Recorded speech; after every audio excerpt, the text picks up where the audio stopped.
Here we go. Ready? Oh, who's better than me?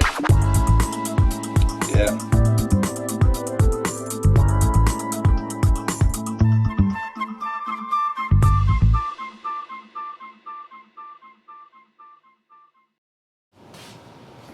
What's up, guys? Well, you can probably notice that the backdrop is a little different these days. I'm psyched. Yesterday was a really big day. Not that it was December 7th and that's Pearl Harbor Day, a day that will live in infamy, right? The Arizona, still leaking oil, guys. 66 years later, I think. Still leaking oil. That was a very bad day. T. Chisel doesn't forget. You know what I mean, guys? If you're a relative or a family friend or a survivor, you know, aloha.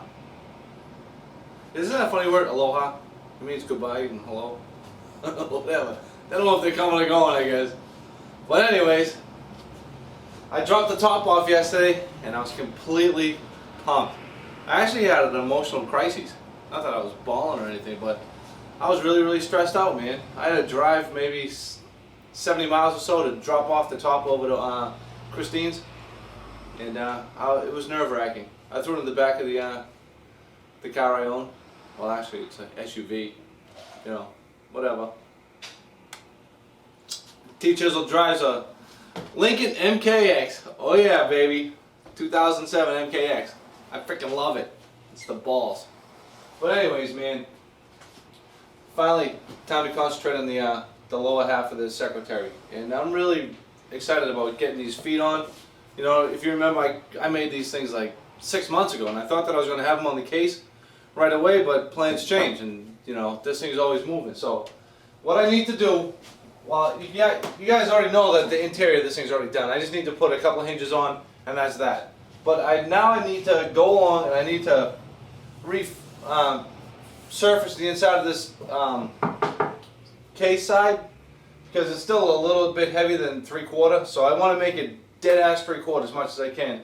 And then I need to change the curve so it lands perfectly on this base molding before I can get going. So let me grab the camera and show you what the heck I'm talking about. Okay, here's the base molding. Okay, it gets a dovetail up inside the case. Alright, this isn't attached yet, and what I need to do, you can probably see that there's a line right there. Let me see if I can zoom in on it. Hang on, fellas. Okay, you see the line right there? I need to... This is the reveal that we want on the front of the case. So the drawer will have like a 3/16, a strong 1/8 margin. So you see how this side of it is flush? I need to clean up this whole thing until it hits that line. And I need to do the same on the other side. Hey, want to see something wild? I mean, wait till you see these drawers, guys. You are going to freak out. I mean, look at this profile. Gives me a headache just looking at it. And this one here is pretty close, but it still needs to get taken down to the line. And to be honest with you, I really wanted to wait until I had the drawer there so I could kind of just trace it from the drawer, but time is run out for T. Chisel. So I'm just going to have to start winging stuff. Not that I'm winging it, but you know what I mean? Okay, so I need to take this case side down to that line.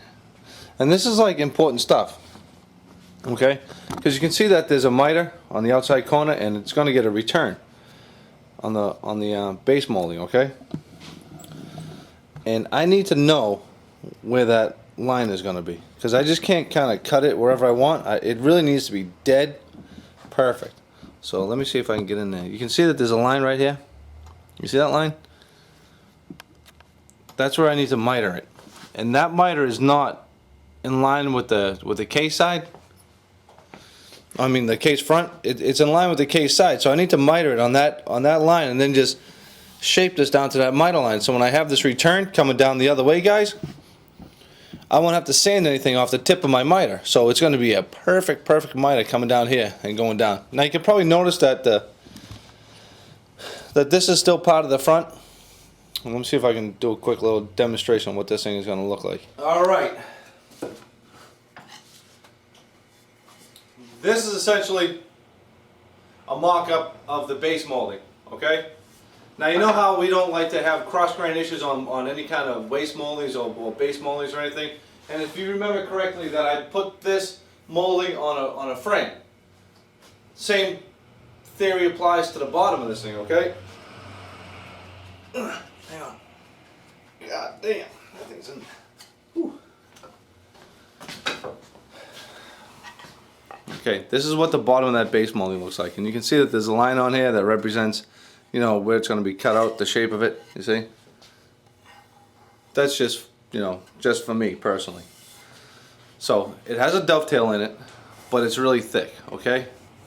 Now the reason why it has this thickness is because I need to make a subframe. Okay, and then this subframe is going to get attached to the bottom like this. Okay, and then it's going to go to the back of the case, and I'm going to just probably just have, you know, a simple through mortise or something, and it's just going to come down, you know. And this represents the bottom of the case as it sits now, that piece of pine. You see it right there? So this is what it looks like, everybody. Okay, so this is the bottom, and this is the front piece of base molding. It gets glued to the bottom of the case, and then it gets put up inside that dovetail. Now, after I have all this stuff done, what's great about this piece right here is it's long grain. All right. So when I go to take my piece of molding, I still have it attached to the block. We made this like 5-6 months ago. So I need to take all this apart, whatever. But once I cut this miter right here, see, on the base molding, this side base molding that goes down the side of the case that has cross grain, because it's going to be long grain this way, but the grain is going vertical on the case, and you just can't